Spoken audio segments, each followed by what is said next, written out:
Fashion ലോകത്ത് ചരിത്രപരമായ നേട്ടം കുറിച്ചിരിക്കുകയാണ് ഹൈദരാബാദി സ്വദേശിയായ ഭവിത മണ്ടാവ. ന്യൂയോർക്കിൽ നടന്ന പ്രശസ്തമായ ഷാനൽ മെറ്റിയേഴ്സ് ഡി ആർട്ട് 2026 ഷോയുടെ ഓപ്പണിംഗ് വാക്ക് നയിച്ച ആദ്യ ഇന്ത്യൻ മോഡൽ എന്ന ബഹുമതിയാണ് 25 വയസ്സുകാരിയായ ഭവിത സ്വന്തമാക്കിയത്. ആർക്കിടെക്ചർ, ഡിജിറ്റൽ ഡിസൈൻ മേഖലകളിൽ ശ്രദ്ധ കേന്ദ്രീകരിച്ചിരുന്ന ഒരാളായിരുന്നു ഭവിത. ഹൈദരാബാദിലെ JNTUവിൽ നിന്ന് ആർക്കിടെക്ചറിൽ ബിരുദം പൂർത്തിയാക്കിയ ശേഷം ഇന്ററാക്റ്റീവ് ഡിസൈൻ ആൻഡ് മീഡിയയിൽ മാസ്റ്റേഴ്സ് പഠനത്തിനായിട്ടാണ് ഭവിത അമേരിക്കയിലേക്ക് പോയത്. മോഡലിംഗ് എന്നത് അവരുടെ ചിന്തകളിൽ പോലും ഉണ്ടായിരുന്നു. എന്നാൽ ന്യൂയോർക്കിലെ ഒരു സബ്വേ സ്റ്റേഷനിൽ വെച്ച യാദൃച്ഛികമായി നടന്ന ഒരൊറ്റ കൂടിക്കാഴ്ച ഭവിതയുടെ ജീവിതം മാറ്റിമറിച്ചു.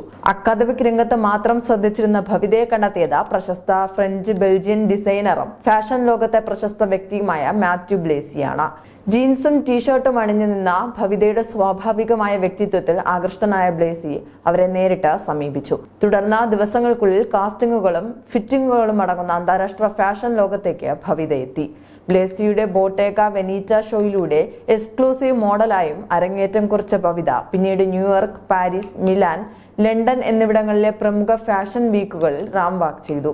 ഡിയോർ ഉൾപ്പെടെയുള്ള ഫാഷൻ പ്രമുഖരുടെ ശ്രദ്ധയും ഇവർ നേടി. ന്യൂയോർക്കിലെ ബോവറി സ്റ്റേഷനിൽ നാടകീയമായ പശ്ചാത്തലത്തിൽ ഒരുക്കിയ ഷാനൽ മെറ്റിയേഴ്സ് ഡി ആർട്ട് 2026 ഷോയുടെ ഓപ്പണിംഗ് വാക്ക് വഴി ഭവിത ചരിത്രത്തിൽ തന്നെ ഇടം നേടിയിരിക്കുകയാണ്. ആദ്യമായിട്ടാണ് ഒരു ഇന്ത്യൻ മോഡൽ ഷാനലിന്റെ ഇത്രയും പ്രധാനപ്പെട്ട ഷോയിൽ ഓപ്പണിംഗ് വാക്ക് ചെയ്യുന്നത്. ഈ നിമിഷത്തിന് സാക്ഷ്യം വഹിച്ച ഭവിതയുടെ മാതാപിതാക്കളുടെ വീഡിയോ സാമൂഹിക മാധ്യമങ്ങളിൽ വൈറലായിരുന്നു. കരഞ്ഞുകൊണ്ട് മകളുടെ പേര് വിളിച്ച് കൈയടിക്കുന്ന അമ്മയുടെയും സന്തോഷം അടക്കാനാവാത്ത കണ്ണീരൊപ്പുന്ന അച്ഛന്റെയും വീഡിയോയാണ് വൈറലായത്. ഇതിന്റെ പ്രാധാന്യം വാക്കുകൾ വിവരിക്കാൻ എനിക്കാവില്ല എന്ന് ഈ നിമിഷത്തെക്കുറിച്ച് ഭവിത സോഷ്യൽ മീഡിയയിൽ കുറിച്ചു. ബോളിവുഡ് നടി അതിഥി റാവു ഹൈദരി ഉൾപ്പെടെ നിരവധി പ്രമുഖർ ഭവിതയ്ക്ക് അഭിനന്ദനവുമായി എത്തിയിട്ടുണ്ട്.